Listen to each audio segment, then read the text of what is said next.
திருவள்ளூர் மாவட்டம் மதுரவாயல் தொகுதியில் தேர்தல் பறக்கும் படை சோதனையில் 31,69,000 ரூபாய் பறிமுதல் செய்யப்பட்டது. காரம்பாக்கம் பகுதியில் நடந்த சோதனையில் மேற்கு மாம்பலத்தைச் சேர்ந்த கணேஷ் என்பவர் உரிய ஆவணங்கள் ஏதும் இல்லாமல் காரில் எடுத்து வந்த பணம் பறிமுதல் செய்யப்பட்டது. வருமான வரித்துறை அதிகாரிகள் முன்னிலையில் எண்ணப்பட்ட அந்த பணம் பூந்தமல்லியில் உள்ள அரசு கருவூலத்தில் ஒப்படைக்கப்பட்டது.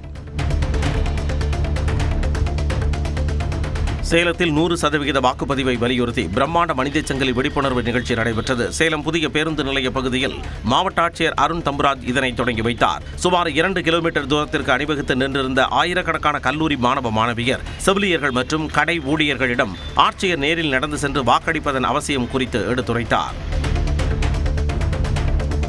சிவகங்கை மாவட்டம் திருப்பத்தூர் அருகே உள்ள SS கோட்டை சோதனை சாவடியில் தேர்தல் பறக்கும் படையினர் நடத்திய சோதனையில் வங்கிகளுக்கு இடையே கொண்டு செல்லப்பட்ட 5,47,00,000 ரூபாய் பறிமுதல் செய்யப்பட்டது. உரிய ஆவணங்கள் இல்லாத காரணத்தால் அதிகாரிகள் இந்த பணத்தை கைப்பற்றினர். இதேபோல காரைக்குடி அருகே கோவிலூர் சோதனை சாவடியில் வங்கி வாகனத்தில் கொண்டு செல்லப்பட்ட 65 லட்சம் ரூபாயும் பறிமுதல் செய்யப்பட்டது. மொத்தம் 6,12,00,000 ரூபாய் மதிப்பிலான இந்த பணம் காரைக்குடி கருவூலத்தில் ஒப்படைக்கப்பட்டன.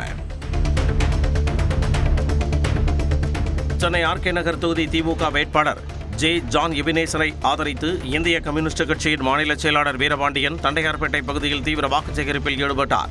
பாஜகவின் பிளாக்மெயில் மற்றும் காவி அரசியல் திராவிட மண்ணில் ஒருபொழுதும் ஈடுபடாது என தெரிவித்தார்.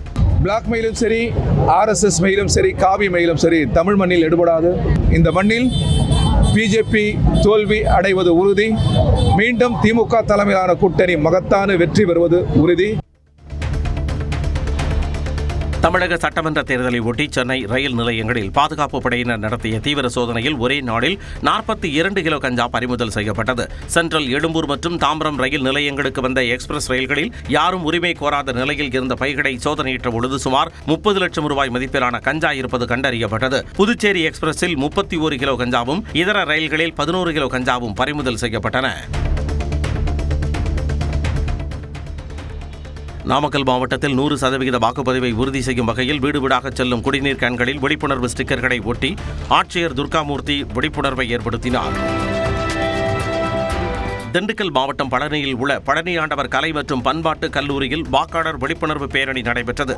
நூற்றுக்கணக்கான மாணவ மாணவியர் 100% வாக்குப்பதிவை உறுதி செய்யும் வகையில் விழிப்புணர்வு வாசகங்கள் அடங்கிய பதாகைகளை ஏந்தியும் கோஷங்கள் எழுப்பியும் விழிப்புணர்வை ஏற்படுத்தினர். வாக்களித்து ஜனநாயகத்தை வலுப்படுத்துங்கள். வாக்களிப்பது நம் ஜனநாயகத்தின் கடமை. விரலொலியில் தேசத்தின் தீர்ப்பை எழுதுவோம். புதுச்சேரியில் வாக்குப்பதிவையொட்டி மதுபான விற்பனைக்கு 3 நாட்கள் தடை விதிக்கப்பட்டுள்ளது. இதனையொட்டி மாநிலம் முழுவதும் உள்ள 453 மதுபான கடைகளுக்கும் காவல்துறை அதிகாரிகள் சீல் வைத்தனர். மாநில எல்லைகளில் உள்ள 19 சோதனை சாவடிகளில் 24 மணி நேர கண்காணிப்பு தீவிரப்படுத்தப்பட்டுள்ளது. விதிகளை மீறி மது விற்பனையில் ஈடுபட்டால் கடும் சட்ட நடவடிக்கை எடுக்கப்படும் என கலால்துறை எச்சரித்துள்ளது. திமுக வாக்குறுதியான 8,000 ரூபாய் கூப்பன் திட்டத்தில் தனிநபர் லாபம் அடைவதற்கெல்லாம் வாய்ப்பு இல்லை என திமுக MP கனிமொழி தெரிவித்துள்ளார். அந்த 8,000 ரூபாய் கூப்பன் கொடுக்கறதோட அரசாங்கத்தோடைய பணி முடிந்து விட்டது. அதில் எப்படி அரசாங்கத்துக்கு என்ன வர முடியும்? இல்லைன்னா தனி நபர்களுக்கு எந்த லாபமும் இருக்க முடியாது. அந்த கூப்பனை வாங்கினவங்களுக்கு மட்டும்தான் லாபம் கிடைக்கும். தருமபுரி தொகுதி பாமக வேட்பாளர் சௌமியா அன்புமணியின் வாகனத்தை தேர்தல் பறக்கும் படையினர் தடுத்து நிறுத்தி சோதனை செய்தனர். தருமபுரி நகர் பகுதியில் பரப்புரையை முடித்துவிட்டு மதிக்கோன் பாளையம் நோக்கி சென்றபொழுது அவரை காரை மறித்த அதிகாரிகள் தீவிர சோதனை நடத்தினர். காரில் பணம் அல்லது பரிசு பொருட்கள் ஏதும் இல்லாததால் சில நிமிடங்களிலேயே அவர் செல்ல அதிகாரிகள் அனுமதித்தனர். தேனி மாவட்டம் போடிநாயக்கனூரில் பரப்புரை மேற்கொண்ட சசிகலா, ஜெயலலிதாவுக்கு சிறை தண்டனை பெற்று தந்த திமுகவை எப்படி தாய் கடக்கும் என O பன்னீர்செல்வம் கூறலாம் என வினவினார். தூக்கி எறிஞ்ச கட்சி அந்த திமுக. அம்மா மேல கேஸ் போட்ட கட்சி அந்த திமுக. இன்னைக்கு தாய் கழகத்துக்கு போறேன் நொண்டி சாக்கு சொல்றீங்களா? நீங்க யாருகிட்ட சொல்றீங்க? நீங்க தமிழக வாழ்வுரிமை கட்சி அதிக செல்வாக்குடன் இருக்கும் 20 தொகுதிகளில் தங்கள் கட்சி வேட்பாளர்களின் வேட்புமனுக்கள் திட்டமிட்டு நிராகரிக்கப்பட்டுள்ளதாக அக்கட்சியின் தலைவர் வேல்முருகன் குற்றச்சாட்டை முன்வைத்துள்ளார். 20 தொகுதிகளிலும் இந்திய தலைமை தேர்தல் ஆணையரும் தமிழ்நாடு தலைமை தேர்தல் ஆணையரும் தேர்தலை உடனடியாக ரத்து செய்து முறையான வேட்புமனுக்களை பரிசீலிக்க உட்படுத்தி அதற்கு பிறகு ஒரு நாளில் இந்த 20 தொகுதிகளுக்கும் தேர்தலை அறிவிக்க வேண்டும். சென்னை திருவொற்றியூரில் அதிமுக வேட்பாளர் குப்பன் 7வது வார்டு பகுதியில் வாக்கு சேகரிப்பில் ஈடுபட்ட போது திடீர் உட்கட்சி மோதல் வெடித்தது.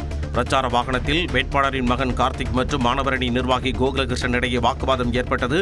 இதில் ஆவேசமடைந்த கோகுலகிருஷ்ணன் சட்டை கிழிந்த நிலையில் வாகனத்தில் இருந்து கீழே இறங்கியதால் தொண்டர்களிடையே தள்ளுமுள்ளு உருவானது. தன்னை சிலர் தாக்கிவிட்டதாக கூறி கோகுலகிருஷ்ணன் ஸ்டான்லி அரசு மருத்துவமனையில் சிகிச்சைக்காக அனுமதிக்கப்பட்டுள்ளார்.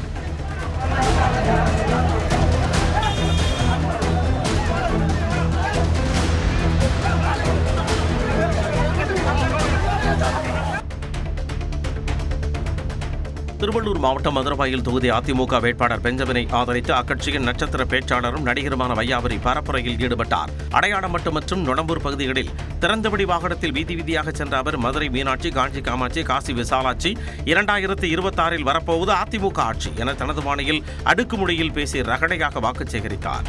வையாபுரியின் இந்த பேச்சு அங்கிருந்த வாக்காளர்களிடையே பெரும் வரவேற்பையும் உற்சாகத்தையும் ஏற்படுத்தியது. மதுரையில மீனாட்சி, காஞ்சியில காமாட்சி, காசியில விசாலாட்சி 2026 ஆள போறது அம்மா ஆட்சி. அதுக்கு நீங்க தான் சாட்சி. பிறந்த குழந்தை முதல் வயசான முதியோர் வரைக்கும் அத்தனை பேர் என்ன இப்படி பாக்குறீங்க? மறக்காம ரெட்டலைக்கு ஓட்டு போட்டுருங்க. சேலம் தெற்கு தொகுதி தாவேகா வேட்பாளர் தமிழன் பார்த்திபன் தாதகாப்பட்டி, லைன்மேடு உள்ளிட்ட பகுதிகளில் வீடு வீடாக சென்று வாக்கு சேகரிப்பில் ஈடுபட்டார். தாய்மார்களின் காலில் விழுந்து தனக்கு ஒருமுறை வாய்ப்பளிக்குமாறு கேட்டுக் கொண்டார். இதேபோல் ஓமலூர் தொகுதி தாவேகா வேட்பாளர் அதிகமான் காடையாம்பட்டி பகுதிகளில் வாக்கு சேகரித்தார். அப்பொழுது பெற்றோரிடம் விசில் சின்னத்திற்கு வாக்களிக்க சொல்லி சத்தியம் வாங்குமாறு சிறுவர்களிடம் கூறி நூதனமாக வாக்கு சேகரித்தார். திருவள்ளூர் மாவட்டம் திருத்தணி சட்டமன்ற தொகுதியில் திமுக கூட்டணி சார்பில் போட்டியிடும் தேமுதிக வேட்பாளர் டி கிருஷ்ணமூர்த்தி திருத்தணி கிழக்கு ஒன்றிய பகுதிகளில் தீவிர வாக்கு சேகரிப்பில் ஈடுபட்டார். காசிநாதபுரம், வேலஞ்சேரி உள்ளிட்ட கிராமங்களுக்கு சென்ற அவருக்கு ஜேசிபி எந்திரத்தில் ஆபத்தான முறையில் நின்றவாறு தொண்டர்கள் மலர் தூவி வரவேற்பு அளித்தனர். நீலகிரி மாவட்டம் குன்னூர் சட்டமன்ற தொகுதி அதிமுக வேட்பாளர் சாந்தி ராமு கோத்தகிரி அருகே உள்ள அரபேனு மற்றும் தும்பூர் பகுதிகளில் தனது மனைவியுடன் தீவிர வாக்கு சேகரிப்பில் ஈடுபட்டார். தேயிலை தோட்டத்தில் வேலை செய்து கொண்டிருந்த பெண்களை சந்தித்த அவர் அவர்களின் சுமையை பகிர்ந்து கொள்ளும் விதமாக தேயிலை மூட்டைகளை தனது முதுகில் சுமந்து சென்று கொள்முதல் நிலையத்தில் இறக்கி வைத்தார். ராணிப்பேட்டை மாவட்டம் அரக்கோணம் தொகுதி விசிக வேட்பாளர் எழில் கரோலின் அறிமுக கூட்டத்தில் பேசிய அமைச்சர் காந்தி கூட்டணி கட்சி நிர்வாகிகள் ஈகோக்களை தூக்கி எறிந்துவிட வேண்டும் என்று அறிவுறுத்தினார்.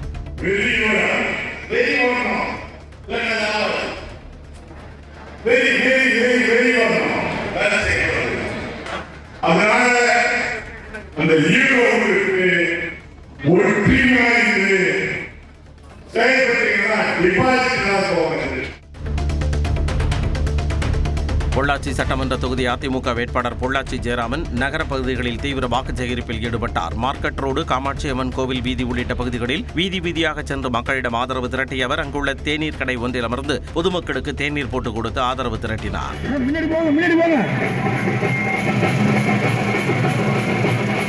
போங்க